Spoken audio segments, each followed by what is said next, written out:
नमस्कार। आज मैं जिस उपन्यास की बात करने जा रही हूँ उस उपन्यास का नाम है अगम बहे दरिया। लेखक हैं शिवमूर्ति। ये इसी वर्ष आया उपन्यास है। लेखक शिवमूर्ति का जन्म स्थान है जिला सुल्तानपुर, उत्तर प्रदेश। इनके इससे पहले भी तर्पण जैसे प्रसिद्ध उपन्यास आ चुके हैं। तर्पण, त्रिशूल। इनकी एक प्रसिद्ध कहानी तिरिया चरित्र पर बासु चटर्जी ने एक मूवी बनाई थी। इसमें ओमप्री थे, नसीरुद्दीन शाह थे। बहुत सुंदर मूवी बनाई और जो कथा है वो भी बहुत सुंदर कथा है। इस सुल्तानपुर के आसपास जो पूर्वी उत्तर प्रदेश के गाँव में स्त्रियों की जो दशा होती है, उनके पति जो बम्बई कमाने जाते हैं, बम्बई या दिल्ली, और उनकी स्त्रियों का शोषण जो है घर के ही पुरुष स्त्री करते हैं, उस पर वो कथा है। उस मूवी बनी है, बहुत सुंदर मूवी है। इनकी कहानी कसाईवाड़ा, उस कहानी के बहुत ज़्यादा मंचन हो चुके हैं। प्रसिद्ध लेखक हैं, छोटे शहर के लेखक हैं। और चूँकि मैं भी सुल्तानपुर शहर की निवासिनी हूँ, तो मुझे ये जो कथा है, किसान की महागाथा है ये कथा, मैं इसको गोदान के समकक्ष तो नहीं रखूँगी, लेकिन एक गोदान की श्रेणी का ही उपन्यास है। मोटा उपन्यास है, लेकिन पूरी जो सुल्तानपुर के ज़िले की या उसके आसपास ज़िलों की कथा को समझिएगा आप, उसके आम गरीब जन हैं, दलित हैं, किसान हैं, मजदूर हैं, उनकी वो कथा है, विस्तृत कथा है। सुल्तानपुर इलाका है जहाँ पे ठाकुरों का ज़रा प्रभुत्व है। सुल्तानपुर उसके आसपास वो इलाके ठाकुर एक प्रभुत्व जाति है वहाँ पे, फिर ब्राह्मण हैं और फिर और दलित और निम्न जातियाँ हैं। तो सभी के ठाकुर का प्रभाव रहा है, उनका शोषण भी एक रहा है। 60, 70, 80 के दशक में ये कथा तो बहुत आम है। और चूँकि मेरा भी अपना मैं वहाँ की निवासिनी रही हूँ, तो एक कथा है कि पात्र मुझे बिल्कुल अपने आसपास बिखरे हुए पात्र लगे, या मैंने अपने बचपन में जो पात्र देखे, बहुत सारे पात्र के रूप जो है मुझे ऐसे लगे।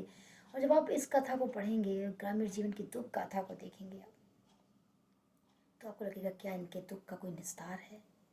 बहुत संख्यक पात्र है कहानी में, और बहुत संख्यक पात्र की बहुत संख्यक कहानियाँ हैं, अलग अलग कहानियाँ हैं सभी की।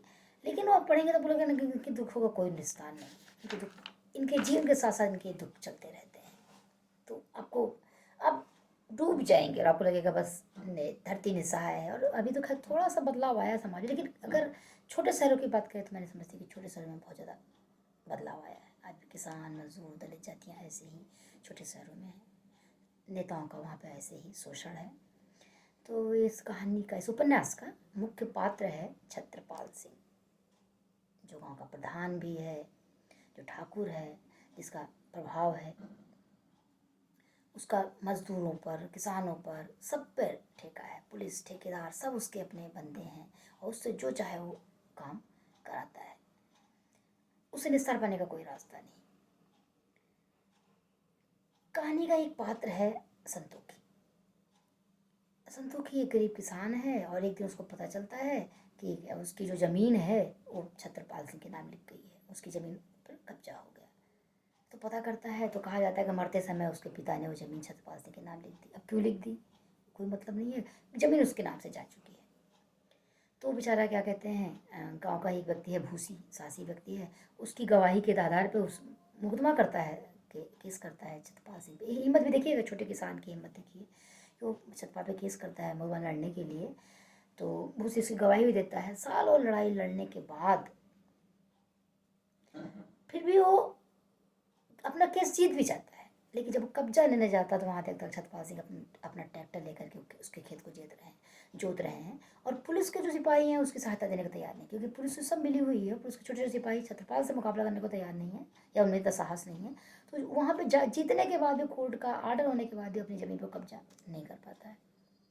इतने संघर्षों के बाद वो किसान से एक मजदूर हो जाता है, उसका परिवार भी कुछ भुखमरी भी आ जाता है, फिर भी अभी लड़ाई नहीं छोड़ता है और अंतिम जीता, तो वो कब्जा नहीं कर पाता है।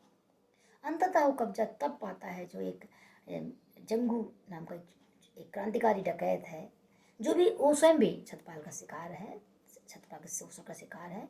उसकी सहायता से जब उसके सिपाही बंदूक लेकर के आते हैं, उसके साथी बंदूक लेकर आते हैं, तब वो जाके अपनी छत्रपाल को उस पर कब्जा देता है। तो आप कथा देखिए। और ऐसी कितनी आम कथाएं ग्रामीण क्षेत्र में रही होंगी, जो आपने भी देखी होंगी। अगर आप ग्रामीण क्षेत्र से संबंधित हैं, मैंने तो अपने बचपन में बहुत देखी, तो आपको लगेगी। छत्रपाल का शोषण अपनों पर भी है और दूसरों पर भी है। अब छत्रपाल सिंह का एक भट्टा चलता है गांव में, उस भट्टे का जो देखभाल करता है वो गजाधर नामक एक व्यक्ति है। गजाधर जो व्यक्ति है वो छत्रपाल के लिए सारे जो दंड भंड है सारे उसका उसकी गलत गतिविधियों में उसको सहायता करता है। यहाँ तक कि जब आपातकाल का जिक्र आता है, आपातकाल में जब नसबंदी कराई जाती रहती है तो छत्रपाल को तो पैसे मिलते हैं और छत्रपाल के लिए वो जासूसी करता है और जो भट्टी में काम करते सारे मजदूरों को वो नसबंदी करवा देता है। जब उनकी जासूसी करके उनको पकड़वा के उन पर नसबंदी करवा देता है। तो गजाधर उनके हर काम में शामिल है, यहाँ तक कि उसका टैक्स को छिपाना, भट्टों का वास्तविक व्यय को छिपाना, सारा काम करता है। एक दिन पुलिस आती है और गजाधर को पकड़ ले जाती है। थाने जाकर उसे पता चलता है गजाधर को कि वो जो भट्टा है उसके नाम है और उसको इसलिए लाया गया थाने में क्योंकि उसने उसका टैक्स सालों से नहीं भरा है। अब आप समझ रहे हैं कि कागजों में तो भट्टा गजाधर के नाम है, लेकिन वास्तविक मालिक तो छत्रपाल सिंह है, लेकिन कागजों उनके नाम है और उसका जो टैक्स बकाया जो सालों से नहीं भरा गया वो गजाधर के नाम आएगा। और गजाधर अगर नहीं भरेंगे उसको तो उनकी ज़मीन पे कब्जा है, वो जो खेत है वो उस पर कब्जा कर लेगी सरकार। अब गजाधर दो चार बीघे तो खेत हैं और उस पर सरकार वो कब्जा कर लेगी, तो भयभीत है। वो छत्रपाल के पास जाते हैं, अनुरोध करते हैं। छत्रपाल कहते हैं कि ठीक है कोई बात नहीं, ये सब हो जाएगा, तुम उसकी चिंता मत करो। लेकिन अब बाकी लोग भी समझाते हैं तो गजाधर को बात समझ जाती है कि अगर पुलिस आएगी या कार्रवाई होगी तो उन पर होगी, और इसलिए वो उसका विरोध करते हैं। विरोध करने का परिणाम क्या होता है? चूँकि गजाधर एक निम्न जात के व्यक्ति हैं, दलित जात के व्यक्ति हैं, तो छत्रपाल सिंह का भतीजा अपने साथियों के साथ आता है, मार मार के गजाधर की टांगें तोड़ देता है, इतना घायल कर देता है गजाधर वहीं मर जाते हैं। उसकी 14 साल की बेटी को देखता है, 14-15 साल की बेटी को देखता है भतीजा उसका, उस पर बलात्कार करता है। और उसका छोटा बेटा रहता है, उसको भी जंगू ये जो बाद में जाकर क्रांतिकारी बनता है, डकैत बन जाता है, इसी बदला लेने के लिए वो जंगू को भी मारता है और जंगू की टांग खराब हो जाती है। अंततः इस अपमान बेइज्जती का भी वो जो युग था ना 70-80 का दशक जो हमने भी देखा था, जो दलित जातियाँ थी उनकी स्त्रियाँ सुरक्षित थी, लड़कियाँ उच्च जातियों की उन जातियों का वो थी, प्रयोग की वस्तु थी उनके लिए। वो एक मतलब उनका स्त्री के रूप में कोई अस्तित्व नहीं था, वो एक खिलौना मात्र थी। जो एक युग था उसमें सरकारों का भी वो था, क्योंकि सरकार का पुलिस का कोई प्रभाव तो था नहीं, इन्हीं जातियों का बहुत ऊँचा प्रभाव था। एक युग 70-80-90 के दशक की बात कर रही हूँ मैं, गाँव की। तो अंततः गजाधर की पत्नी गाँव छोड़ देती है और दूसरे गाँव जा कर के वो एक आदमी के यहाँ काम करना शुरू करती है। जंगू भी वहाँ काम करता है, लेकिन वो आदमी भी उसकी माँ का शोषण करता है। अंतिम में जंगू उसको मार देता है और जंगू को जेल जाती है। फिर वहाँ से निकल के जंगू क्रांतिकारी और डकैत बन जाता है और इन अत्याचारियों पर वो प्रहार करने लगता है। ऐसी बहुत सारी कथाएँ आपने भी सुनी होंगी ग्रामीण क्षेत्रों में। तो ये जो स्थिति है छत्रधारी का जो प्रभाव है पूरे गाँव पे, और इस कहानी के बीच बीच में राजनीतिक परिवर्तन भी चल रहा है। इंदिरा गांधी से सपा और बसपा तक कहानी आती है, बीच में भाजपा भी है। सीधे इनका नाम नहीं लिया गया है। इंदिरा गांधी का आपातकाल का तो पूरा जिक्र है, उनका वो नसबंदी का कार्यक्रम और शोषण का कार्यक्रम तो है ही, जहाँ पे कांग्रेसी नेता हैं। फिर सपा भी है और फिर बसपा भी आती है, मायावती का जिक्र भी है। तो सपा के काल में किस तरह यादवों का प्रभाव बढ़ता है और बोधा विद्रोही जो हैं वो चुनाव जीतते हैं, गांव के प्रधानी का चुनाव जीत जाते हैं। लेकिन गांव के प्रधानी का चुनाव जीतने के बाद भी जो बोधा भाई हैं वो राजनीति वही कि क्या कहते हैं, अम्बेडकर के विकास तो गाँव का फिर भी नहीं हो रहा है। गाँव में अम्बेडकर की मूर्ति लगानी है, अम्बेडकर का पार्क बनाना है, पंचायत की जमीन पे अम्बेडकर का सम्मान होना है, इसके अलावा कुछ भी विकास नहीं होता है ना। आप बैंक समझ सकते हैं कि समाजवादी काल में जो काल हुआ है, बसपा काल में जो कार्य हुआ वो है।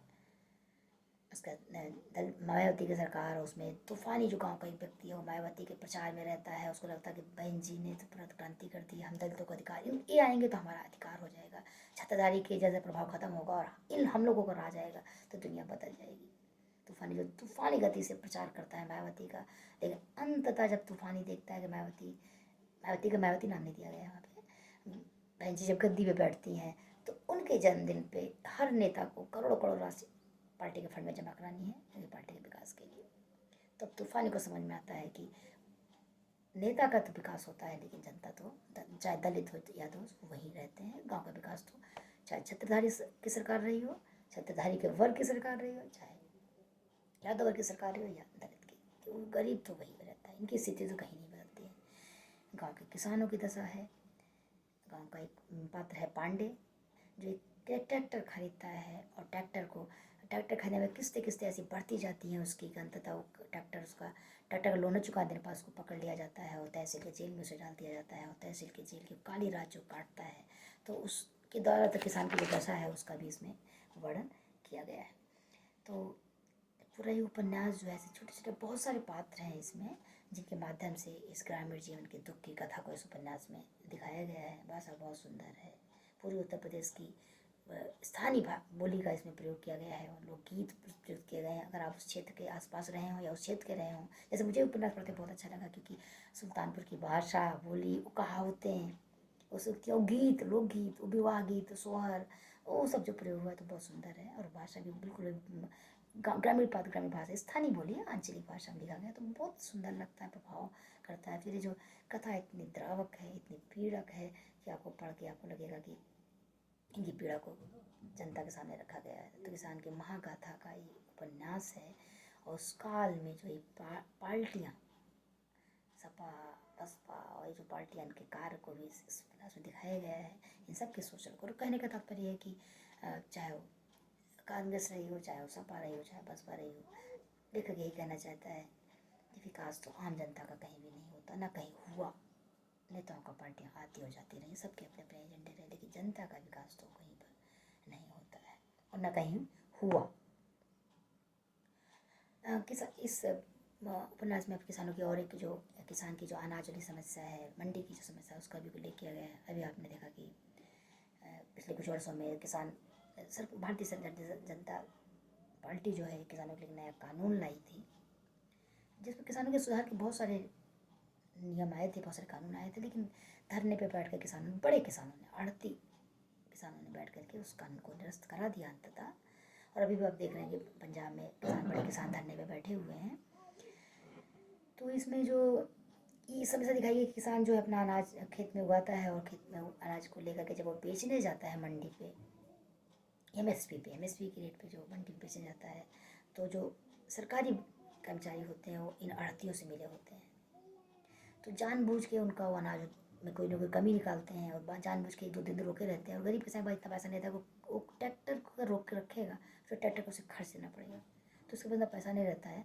इसलिए वो किसी तरह फिर वो सरकारी रेट पर नहीं बेच के, आड़ती है जो सरकारी रेट से कम दाम पर, क्योंकि सरकारी कर्मचारी उसमें इतनी कमी निकाल देते हैं, आजकल तो करते रहते हैं, अंततः वो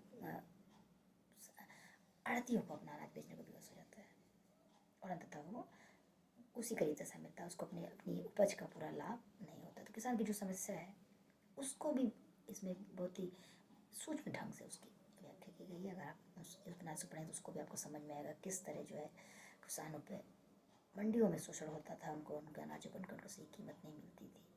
तो इस उपन्यास में हर उस समस्या को लगभग उठाया गया जो किसान के जीवन से संबंधित है, दलितों की समस्या है, उनके कष्टों को इस उपन्यास में उठाया गया है। 70-80 के दशक का पूरा भारत यहाँ पे स्पष्ट है। सुंदर उपन्यास है, पढ़ने लायक उपन्यास है, पठनीय उपन्यास है। और अगर आप ग्रामीण क्षेत्र की समस्याओं को समझना चाहते हैं या कहीं ग्रामीण क्षेत्र से संबंधित हैं तो ये उपन्यास आपको बहुत सुंदर लगेगा, पठनीय है। और इससे आमजन से जुड़ने के लिए, गरीब मजदूरों, किसान और दलितों की समस्या को समझने के लिए, और पढ़ने के बाद एक और पीड़ा भी होती है कि मुझे नहीं लगता कि बहुत बदलाव किया, मतलब ये जो उस काल में तो खैर इनका कोई जरा भी विकास नहीं हुआ। अभी विकास होने की बयार तो शायद भाजपा सरकार में थोड़ा आ रही है, परिवर्तन आ रहा है ग्रामीण क्षेत्रों में, वरना उत्तर प्रदेश की दशा क्या थी वो पूरा उत्तर प्रदेश निवासी जानते हैं। यहाँ की सड़कों की, यहाँ गाँव की विकास की कोई योजनाएं ही नहीं थी। सिर्फ नेता अपने परिवार को बढ़ा रहे थे और अपने परिवार के विकास उनका उद्देश्य था, देश और राज्य का विकास उनका उद्देश्य तो हुआ ही नहीं करता था। तो मैं पुनः अनुरोध करूँगी इस उपन्यास को आप पढ़िए। अगम बहे दरिया, लेखक हैं शिवमूर्ति, बहुत सुंदर उपन्यास है। और इनका और अन्य साहित्य जरूर पढ़िए, पर ये उपन्यास जरूर पढ़िए। 2024 का बहुत सुंदर ये उपन्यास है, लेखक के जीवन की महागाथा और गोदान के क्रम की अगला कड़ी है ये उपन्यास। तो पढ़ने वाला उपन्यास है, इसको जरूर पढ़िए और अपने देश के गरीबों के, किसानों की पीड़ा से थोड़ा परिचित हो सकें। तो ये धन्यवाद, नमस्कार। आपको अगर मेरा वीडियो अच्छा लगा तो इसको लाइक कीजिए, सब्सक्राइब कीजिए, नोटिफिकेशन ऑन कीजिए ताकि मैं अगर नया वीडियो बनाऊँ तो आपको मिल सके।